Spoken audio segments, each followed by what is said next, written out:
In this video I'm going to talk about losing winning positions.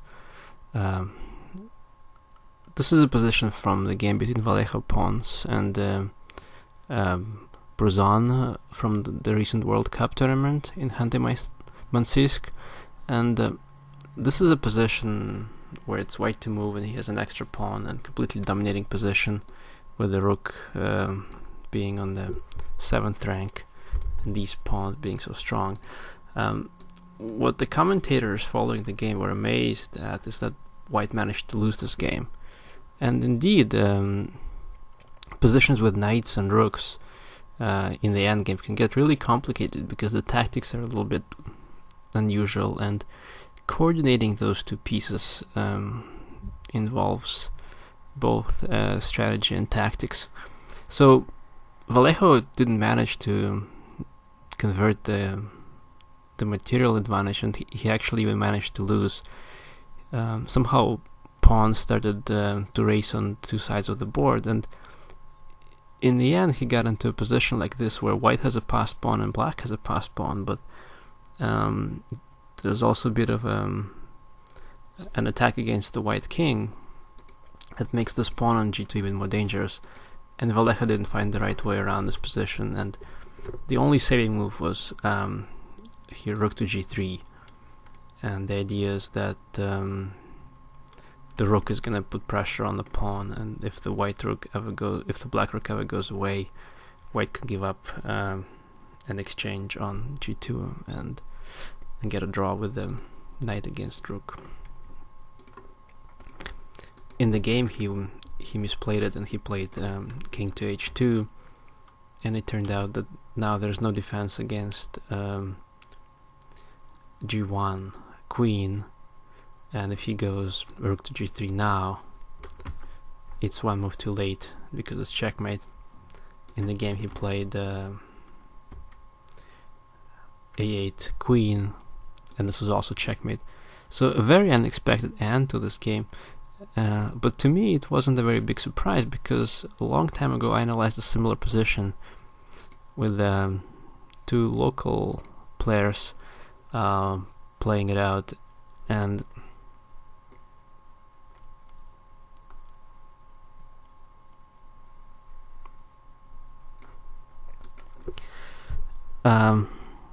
here white has two extra pawns even, and it's going to be even more surprising that he managed to lose this game. But it wasn't a matter of a simple blunder, it was just slightly misplaying the position move by move.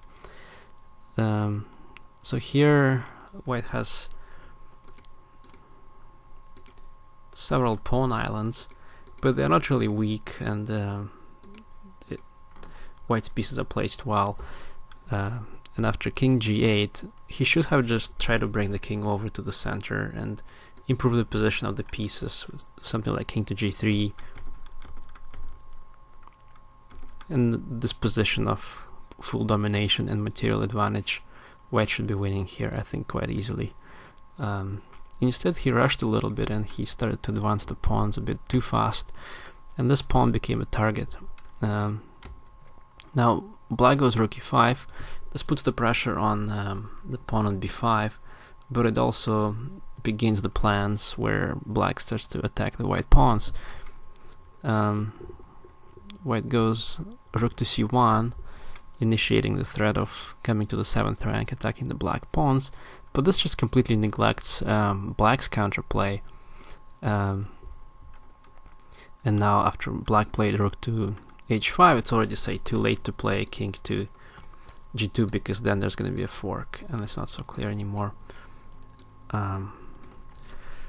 So white first played check, now the king advances, but now it turns out that if the king leaves the pawn, now h3 is hanging, and also b5 is hanging suddenly.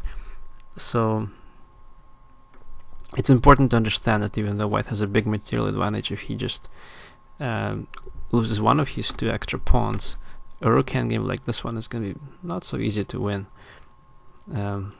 It's probably going to be a draw most likely. So now white has to attack the black pawns, and here we start to get into a bit of a pawn race, not something you want to get into from a position of where you had 2 extra pawns and a really comfortable advantage. So black takes on h3, white takes, and now black takes. And now black has two passed pawns that are not going to wait for a very long time. They're going to march down the board pretty soon.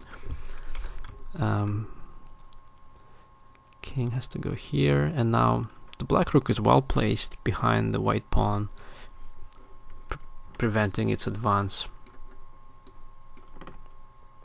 And black is still lost here, probably, most likely, because still white has an extra pawn, it's further advanced. The white rook is active, but at least he managed to get some counterplay, and his piece is now pretty active. The black pawn is going ahead. With this move, white's threatening to either exchange knights or win the pawn on g7. And it turns out that exchanging on f5 is not going to be saving for black. So black correctly judged that he should keep the position complicated. And also this knight now is possibly moving along to f4, supporting the pawn. Instead it went here, where it's attacking the pawns. White gets the pawn on g7. But it turns out now his pawns are forked. And he has to decide which pawn to keep, which pawn to advance.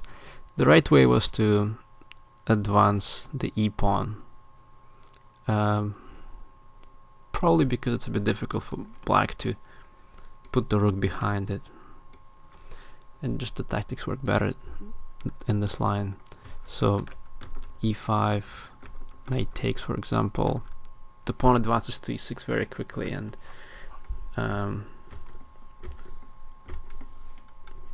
black has no good way of saving the game.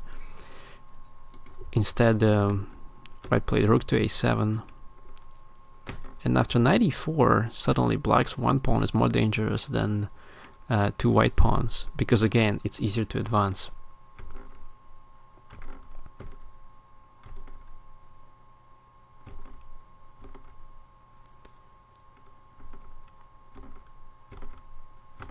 And suddenly, black can easily get a draw here because he can just keep giving checks.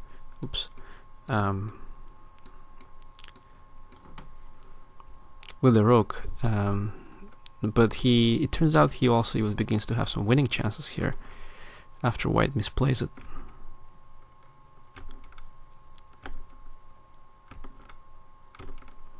And here white has to fight for the draw with a lot of precision. The only way was to play knight to f7 and attack the black king and bring the rook to defend the king. In the game, he played knight. In this position, he went knight here. But he overlooked something quite spectacular. Check, and here, to the surprise of the white player and to the surprise of some of the spectators, black gave checkmate. It's quite a spectacular checkmate to give, especially considering that just a few moves ago black was down 2 pawns. So somehow it takes a lot of skill to coordinate the rook and the knight and combine that with advancing pawns on 2 sides is not easy at all. So I'm not surprised that Vallejo misplayed his position and lost, even though he's a very strong grandmaster. The lesson to take from here is that in a position where you have material advantage, it's always better to first improve the position of your pieces and only then to advance the pawns. It's really hard to lose from this position with white if you play really carefully.